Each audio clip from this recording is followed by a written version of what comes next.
ગાડી હવે નેધરલેન્ડથી અહીંયા પહોંચી ગઈ છે સ્પેનમાં, તો હવે ધોવાની જરૂર છે, તો જરીક ધોઈ નાખીએ. આ ગાડી ધોવાની જગ્યા છે. હવે અહીંયા મશીન છે, આમાં સિક્કા નાખવાના અને પછી પ્રેસ કરવાનું. તમારે પાણી જોઈ કે શેમ્પૂ જોઈ અને પછી અહીંયા ફુવારા ચાલુ થશે અને પછી ધોઈ નાખીએ. અહીંયા તમને દેખાશે તો નહીં, બહુ ખરાબ છે, આપણી ગાડી એટલી સારી છે ને, પણ તોય આ બધી જગ્યાએ મચ્છર ચોંટ્યા છે અને ડાઘા છે બધે, એટલે ધોઈ નાખીએ બરાબર. પાણી મારી દીધું છે આપણે, હવે ફોર્મ મારી દઈએ. કલરનું શેમ્પૂ નીકળે છે આમાં. ફોર્મ લાગ્યું છે, જુઓ તમે, કલરનું બધું કર્યું છે અત્યારે બરાબર. હવે બ્રશ મારીને ઘણી નાખીએ.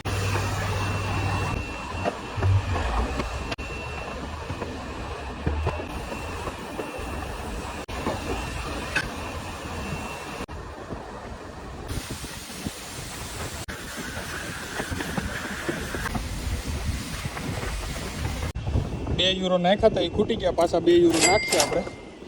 ને પાણીનું છે એ ચાલુ કરીને ધોઈ નાખું.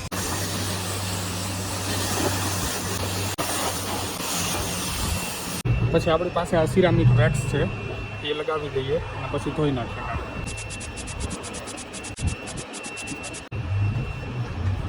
પછી આમાં ટાઈમ બેઝ ઉપર હોય, આપણે ઊભા રહી જઈએ બહુ લાંબો ટાઈમ માટે તો પાછા રિસેટ કરી નાખે ટાઈમ, એટલે પૈસા પાછા નાખવા પડશે.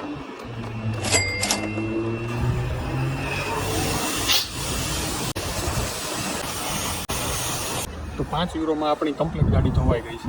ગાભો મારીને કોરી કરવી પડશે ને, કોરી કરી નાખી.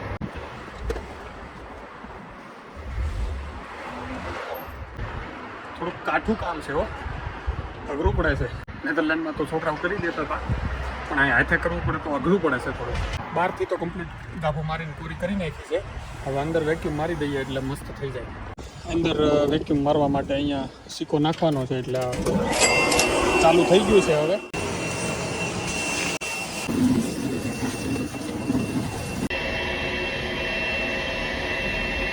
તો આ છે આપણો ફાઇનલ વોશિંગ મશીનનો લુક.